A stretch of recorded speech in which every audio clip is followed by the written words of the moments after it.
This- Right. Okay, just so everyone knows. Okay. Okay. Three, two, one. Hello, friends. Welcome to Radio St. Pete Lunchtime Conversations.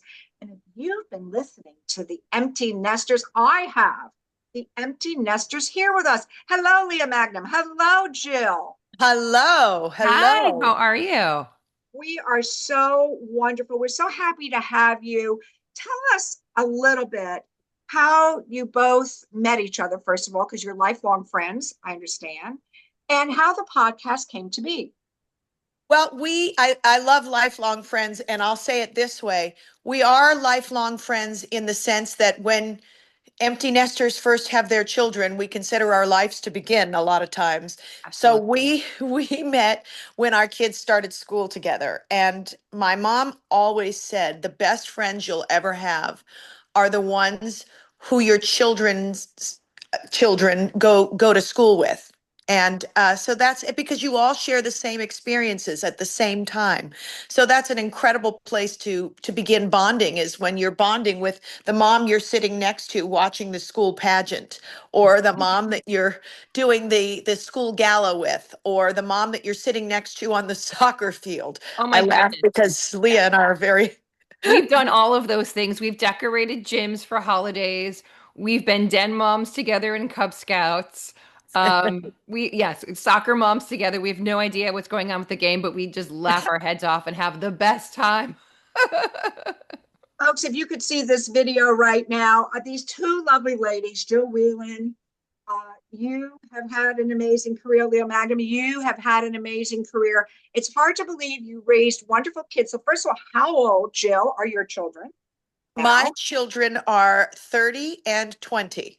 Not possible. Not Yeah, possible I looking agree at. with you. I agree with you. Thank you very much. And Leah, how about you? Mine are 19 and 21. That is wonderful. So All let's start. boys. We have all boys.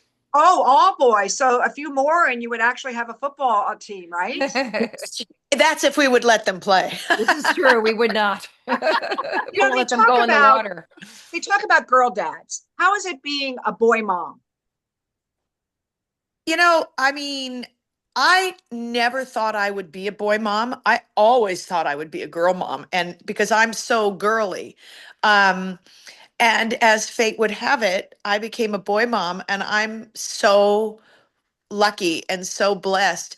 Boy moms, somebody has said once that raising a boy is like the most long and protracted breakup of your life, because you raise them to be independent and you really hate it when you're good at your job.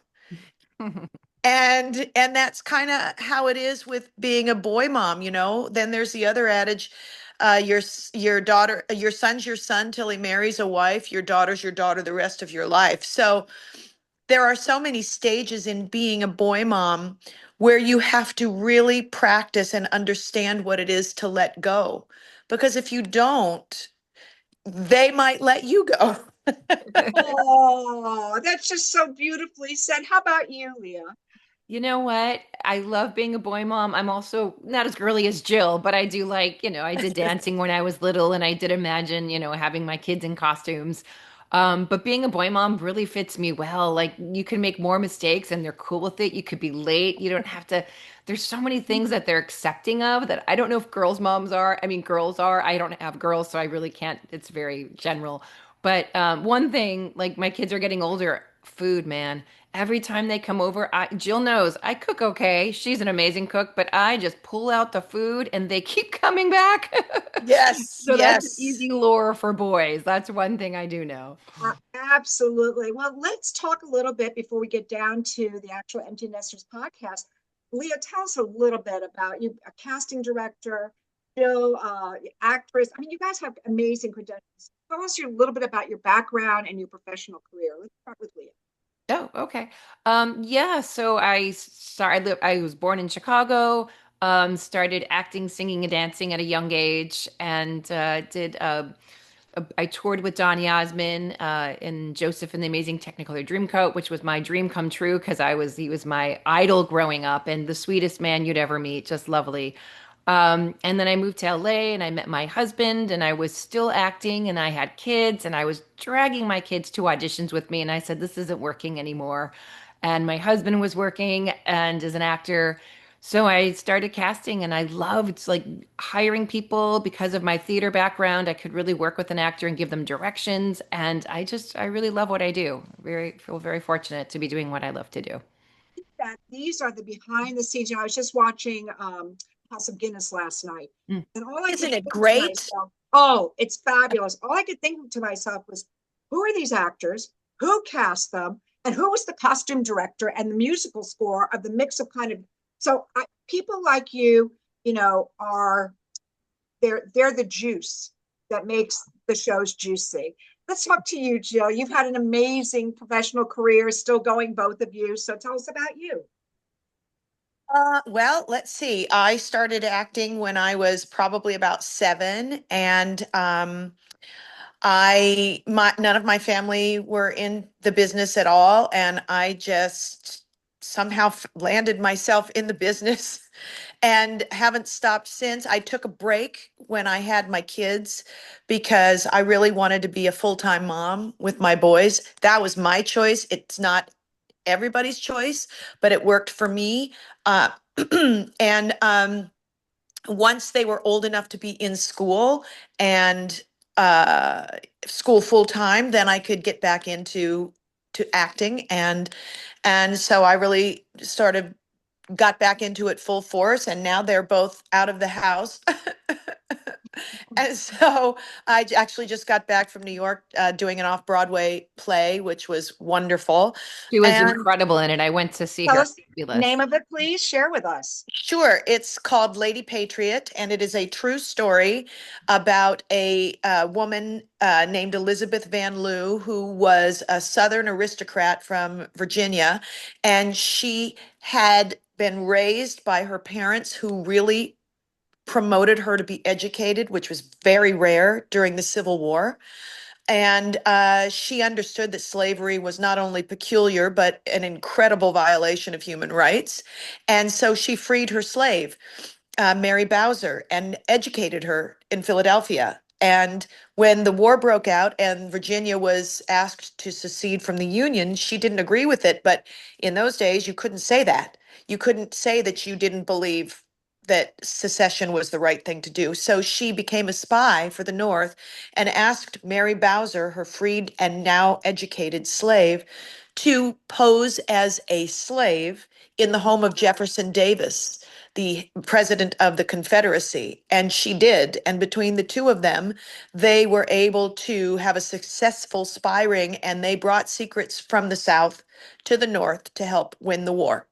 So Netflix, are you that's listening? Netflix, are you listening? I see this is streaming. What a fascinating thing. Well, you know, you also were in the Love Boat for a number of years. Yes, I was. I was for 10 years. We did that amazing fun show.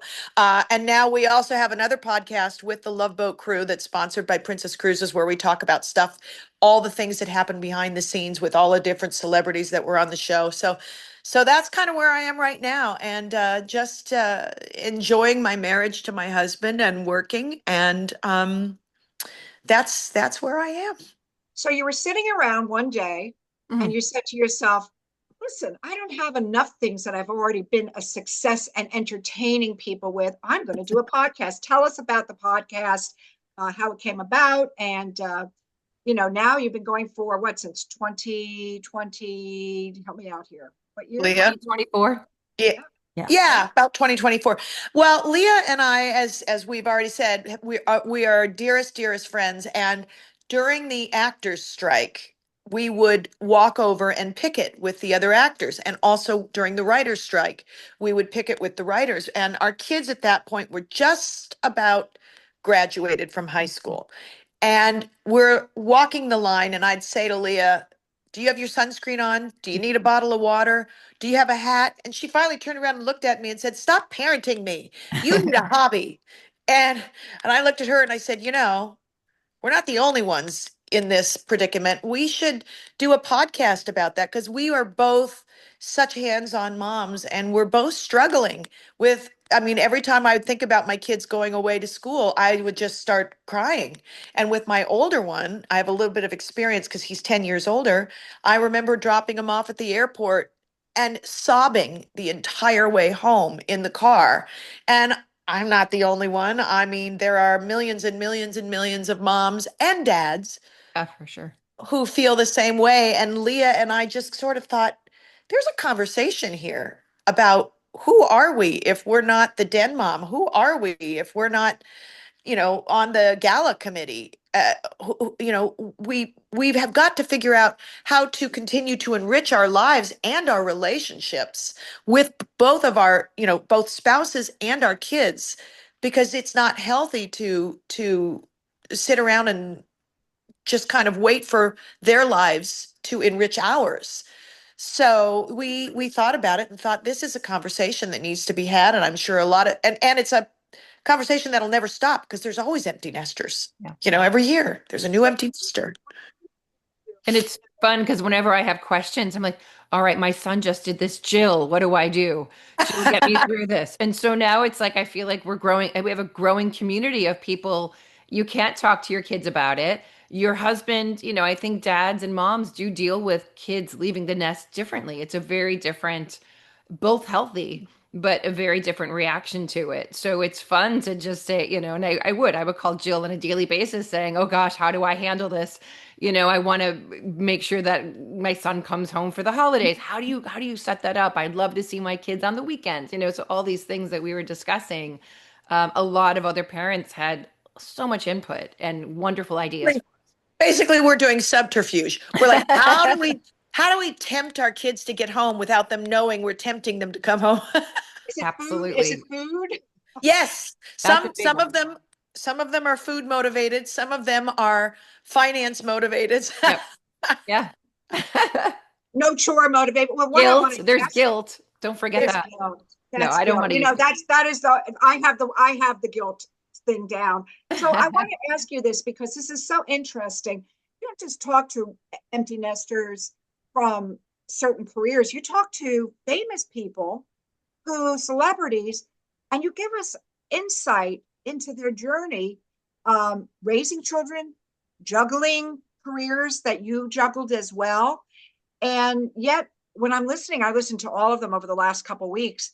They ask, and you ask the same questions. Tell us about some of the people that you've interviewed and some of the things that have come up.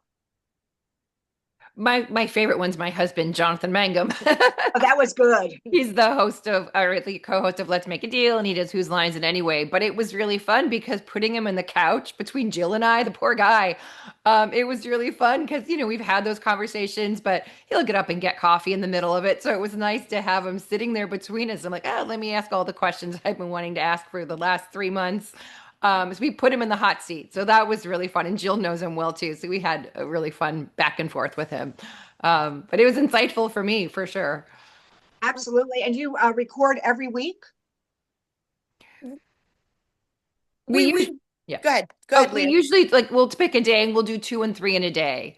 So that just seems it's good for our energy. It's really fun to just, her and I talk about it. We're like, we do all of our research and we show up and we have a producer that helps us and it's wonderful. And that way it's just so creative and such a fun environment. And I do love doing them back to back. I just feel like there's an energy. Agreed. And I think my favorite that we've done for me is probably interviewing my mom. Mm. What'd you learn? Well, that being a parent is not an exact science. And, um, you're interviewing your parent about parenting when you're an adult and your children are finally out of the house. I think really humanizes your parent in a different way. We talked as adults and colleagues rather than mother and daughter. So it was really interesting to get her take on things and also get her take having been removed from the situation, and so it's not as personal for her when she's giving advice about parenting, whereas if when I was a kid and she was parenting me, you know, she's a lot more free now than she was when she was parenting me. And she's also an empty nester. I mean, because your Yeah. grandkids are also, I mean, your kids grow up and then you have grandkids and now her grandkids have grown up. So it was really interesting that we were in the same situation. But hers were with her grandkids and ours were with our kids. So So it, Yes. multi-generational, yeah. empty nesting. How do you think, this is, I think of empty nesting and I think it's a breakthrough podcast because people didn't talk about menopause. Now you have Queen Latifah on TV and a TV commercial. So that has come out of the closet. Naomi Watts has talked about this. This was something you were just supposed to suck up and deal with. Uh, Well, yeah, I mean, my goodness, there's so much medical information and research done on men, but on women, that you'll go to your gynecologist, and your gynecologist will, for the most part, this is a very general, broad statement, but say, "Oh, you know what? Here, just take a Xanax, you'll be fine." When, maybe it's not about being in a hysterical situation, maybe it's hormonal, and so I think it's so important, all the conversations. And you bring up, Nanette, you bring up such an interesting point, because empty nesting isn't just about not having your kids. Empty nesting is about who we are holistically, all the way around. I mean, the things that we are changing, physically, spiritually, emotionally. There's so many cogs in that wheel that deserve a conversation. Menopause is one of them. And so I'm glad you brought that up, because that's something else we talk about with nutritionists. How are we supposed to feed our bodies at this age?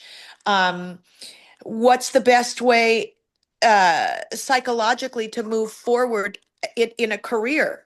So there's lots of different parts of the conversation of being an empty nester. And how do it's you get also, back? go ahead, sorry. I was just going to say, how do you get back to knowing who you are in your relationship, to know yourself?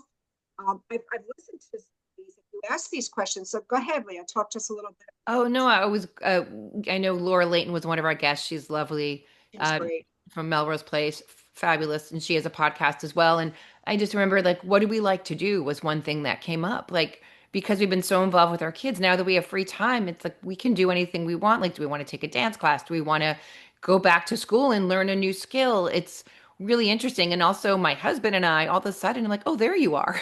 Nice to see you. And I am so excited to spend time with you. And then again, it's like, what do we like to do? We've been going to movies and traveling a little more, but we're still learning about what we like to do. So it's interesting. But that Well, definitely keeps coming up for sure. really like the Pac-Man one that we're going to be sharing with the Radio St. Pete audiences. And uh, we're at lunchtime conversation. I'm your host, Nanette Weiser. I'm with Jill Whelan, Leah Magnum. They are the empty nesters. They're so much more than empty nesters. They are entertainment industry celebrities, interviewing celebrities, but bringing it down to the real world. What is being what is being rediscovered about ourselves, about our relationship? How do we not be helicopter parents once the little birds fly out of the nest? So let's pick up again with Jill. Jill, what are you doing with yourself now that is so different? And what is your advice for people that are past the first 3 months? How do you then deal with redefining yourself? Well, I think in order to redefine yourself, you kind of have to, yeah, reestablish some of the things that don't have anything to do with raising kids. So your friendships, it's your friendships that I think is so important. Open communication with the people that you love. And by the way, you know, it's important. I've noticed, okay, I get off on tangents. So here we go. That's my ADD. I notice the older I get, the less patience I have for friendships that um, require a lot of work. Amen. So I think that it's very important, once you have your kids out of the house and you're trying to reestablish who you are and what you want to include in your life with the precious time that you have. It's important to cultivate those friendships where you're like-minded in a way that serves you both in a positive way. Um, I am a firm believer that I would never take advice from somebody whose life I don't admire. Wow, that is profound, and thank you for bringing that into the light. That is incredible. How about you, Leah? Along the same lines, I didn't realize it, but for 20 years, my friendships were based around our children. So who do our Oh, children like? Who do our children like to play with? And then we make the relationship with the parents because obviously we want our kids to be happy. So it was interesting when our kids left and everyone, moved away. You're like, oh gosh, who are our friends? And a lot of those good friends were based on just our kids. And we realized we didn't have much in common after we didn't have our kids anymore or discussing our kids or the next PA meeting or when's the next Christmas concert. So it was really a big shuffle, and they're still dear people and love them. And for that time in our lives, I'm so thankful to have had them. But there's a lot of friends of mine that I had back when I was single, and they're still single, and they'd never had kids. And a lot of them have open arms to me and say, "Come on back." And it's been really fun. But when you do have children, you really do get immersed in that world, even though you don't think you do. It's hard not to. Yeah, and there's nothing wrong with having friendships, that have an ending. And not, I mean, that sounds so negative. No, I yeah, But there's nothing wrong with having friendships that served a purpose and a time. I still consider those extremely successful. absolutely. And there's so many fond memories, but everything in our lives is fluid. We learn, we grow, our friends learn, they grow. And I think it's important to realize that, and to surround yourself with people that are like-minded, that love you, that you love, that support your growth, and you can support their growth, and you can admire the way they walk through life. I think it's like a tennis match, you always want to play up, because otherwise you won't learn anything. absolutely. Love also. Let me ask you, you've talked a lot about the successes, and we're going to talk a little bit more about your guests. What are some of the epic fails and empty nesting that you have personally, if you care to share, but that you've heard as you've conducted this informative, entertaining podcast series? Yeah. Well, I'm not going to share the one that I always share every time, because everybody will hear it, and then I'm not giving you anything new, Nanette. But what I will say is more of a general epic fail now, in my position now as a new empty nester, is letting go. I have failed at that on a few occasions, and I think that is so, so, so hard to not let go, because I think we so associate letting go of our kids with failing them. Or And loss. yeah, and loss. Yes, Leah, and loss. It is a loss. It's like grieving. It is a grief, Absolutely. right?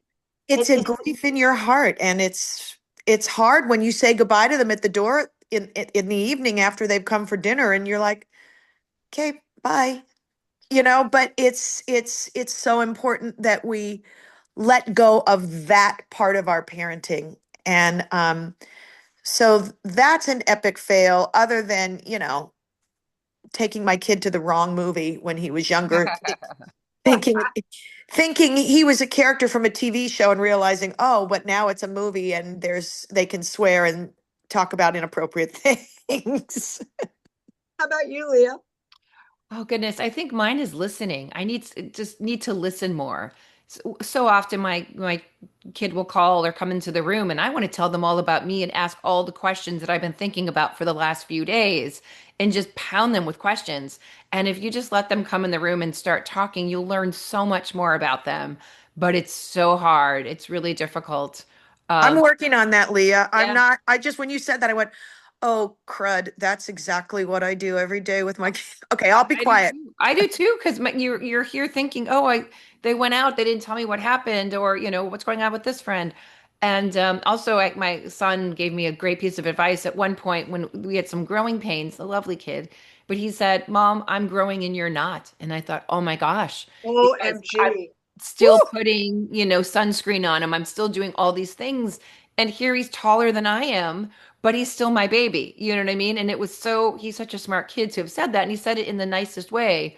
It was a realization that he had, like why we weren't connecting. And once he said that, and I said, okay, he's not a seventh grader anymore. He's a 12th grader, or it really made a difference to. A lot of hard truths. So you have spoken to a lot of people. Give us a couple epic fails without naming names that you've heard that surprised you as you were doing these podcast interviews. Leah, you want to go? You want me to Oh go? goodness.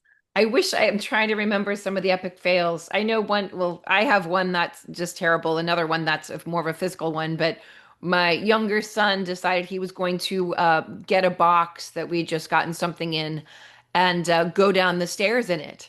And so I made a cape for him out of a towel, and I thought this is going to be so cool. And there I am at the bottom of the stairs recording the whole thing. Little did I know that when you start going down the stairs, he's just going to start tumbling. I had no idea. So there I am at the bottom of the stairs thinking he's just going to slide down like every cartoon I've ever seen. And as he took the first two steps, he just started banging each sides and rolling. And I caught him before he got hurt. But I thought, what was I thinking? Like, again, it was like I was in a TV show or a cartoon. Horrible, horrible. Anyway, Note to self, don't do that with the grandkids. no, no, with the diaper boxes. No, absolutely not. But it's funny, Nanette, when you mention all of our epic fails, I think the reason we ask that question is because I think we're trying to maybe humanize parenting for people that are Yes, listening. and you Be- do. yeah, because look, we all have the greatest of intentions, and we're humbled by those moments when our intentions don't really have the greatest of results. So it's really just kind of a moment to say, hey, you're out there, you're trying, you can't beat yourself up. You do the best you can with the knowledge you have at the moment. And as Maya Angelou says, when we know better, we do better. And that's the bottom line. Absolutely. So share with us a little bit about some of the guests that you are going. So Radio St. Pete, of course, airs your podcast after they've aired. And again, we're very grateful to have Jill and Leah here with us. Who is on the show list next? What's coming up? We have Melissa Gisoni. She's a dance mom. She's just really lovely. Two incredible daughters that she raised so well. And she's really taught me a lot. She's a hands-on mom, and her girls are in their 20s and having daughters. And I have to say, I still feel like I'm very in touch with my boys as well. So is Jill. It's just learning how to be in touch with them. And that's what we had talked about as they age, how to still be in their lives and but still know what's happening. I mean, it is still very important. I mean, we always say that kids really don't, their brains aren't completely established until 25, and so they still need our input. Although it's weird sometimes, a lot of kids are going to AI saying, or chat GBT saying, hey, I'm not feeling great today. What is it? And then like my son's like, oh, I have this. I'm like, hold on a minute. Who told you that?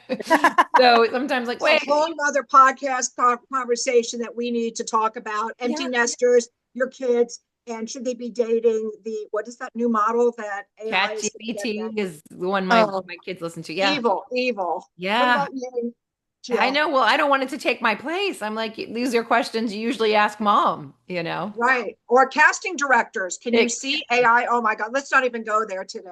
yeah. No, Anyway, I know. evil, evil. Jill, what about you? What do you think? um, What's next up? about what? Who Our is next so who guest. is who Oh, is our on next your guest. Oh, I'm yeah, and sorry. who is also on your dream list that you'd like to get? Let's put it out there. Go ahead, Jill. Oh, okay. Well, on my dream list is actually, I think, somebody that we are going to have. And I've been following her on Instagram for a long time. And I honestly, she's one of the funniest people I've ever seen on Instagram. And she's got a Instagram handle of Peaches and Diesel. And we are working to schedule her to come in, and Leah and I cannot wait. She's absolutely hilarious. She's a new empty nester herself, and very funny. So I cannot wait to talk to her about that because she's reinvented herself with this new Instagram account that she has, and it's genius and funny. And gosh, what do we not need in this world more than laughter and fun right now? And so that's her. She's fantastic. On my dream list, my goodness. Well, all right. Well, if we're going there, how about Tina Fey? That'd be fun. Oh, Oh, yeah. amazing. Yep. Leah, what about you? Tina, well, yeah, Tina, we're ready. Let's manifest that. That would be Leah, incredible. who's on your dream empty nester podcast? Oh, goodness, my dream. Well, I know one that I'm so excited that we will get is Rosa Blasi. She's amazing. She is on the Thundermans. Right? She has a daughter that's in college now, and she's just lovely and fun. And just, I love her perspective. She has a very strong sense of self, and her career's never ended. So she's an actress, very talented, went back to school, was just a phenomenal woman. So, and I've known her for years. So I'm very excited that we will be talking to her soon. So before we wrap, and it has been just a pleasure to talk to our empty nesters today, what, in a nutshell, the USA Today version, is your advice for soon to be empty nesters? Um, think, give yourself grace and allow yourself the time to grieve because it's funny. I just had dinner with my neighbor night before last, and her daughter just went away to college this year. And she just looked at me across the table and she said, "The house is so quiet. It's Oh, just so quiet." And, she was a tennis coach for the school and all these things, very involved. And she said, I'm just trying to figure out what I'm supposed to do now. And my husband is at work all day, and I'll wake up in the morning and just be like, well, he's working. I feel guilty. What should I be doing? She was lucky enough to be able to stay home. And so I think the most important thing is to give yourself grace and to understand that this is a grieving time for you. And it's okay not to know what to do. And it's okay to do Leah's brilliant suggestion, which is not only just listen to your kids, but listen to yourself and treat yourself with kindness and grace. Yeah. super wonderful. Leah, parting words to our listeners about if you're about to see the nest empty and the flock fly. Oh, it's so hard. One thing I didn't do, which I wish I did, was enjoy at least the first month of it, of not having to do lots of laundry, not having to have a dinner schedule, and just taking a break. Like we've been working so hard raising children, and they're struggling their first month just as we are. So we need some time to settle into that, into this new what's coming next, this new journey. And so do they. And I feel like after a month or so, they do come back after being gone. Like they need that time away to see what that's like, as do we. And just taking a deep breath and just really connecting to yourself and think about what you love to do, what things that you had to stop doing. For me, it's exercise. I didn't get exercise not to look good, just to feel good inside. And that really makes a difference. Just getting up, putting my clothes on, and going for a long walk. Um, but it's hard. And it is. There's certainly a grieving period, but And just this is the time to be fearless. yeah, yeah, Yes, fearless. Hear you roar, hear yourself roar, and listen to absolutely, what you're singing, right? Oh, I absolutely. love that. I love it. So, folks, you can find out all about the empty nesters. Tell us where we can find you online, and then I'll tell you where you can find you on Radio St. Pete. Go ahead, ladies. Where can we find you online? Wonderful. We're Empty Nesters on YouTube. You can find us on Spotify, Apple, anywhere that you can get your podcasts. We have some new ones coming out in the next month. We've already got 20 episodes up. And if you want to see video as well, YouTube's a great place to see it. Absolutely. So, folks, we have been talking to the empty nesters, the delightful Jill Whelan and Leah Mangum. We thank you so much for joining Radio St. Pete. I'm your host, Nanette Weiser. You can find their lovely show that they allow us to rebroadcast on radiostpete.com. Click on podcasts and search for Empty Nesters. Because we're an online and on-air magazine, we'll have a blog up and we'll continue to link to everything. Ladies, thank you so much. Namaste for your great empty nester advice. Thank you, Nanette. It was Thank a you so pleasure. much. Until next time, radiostpete.com, lunchtime conversations, and we're out. Wonderful.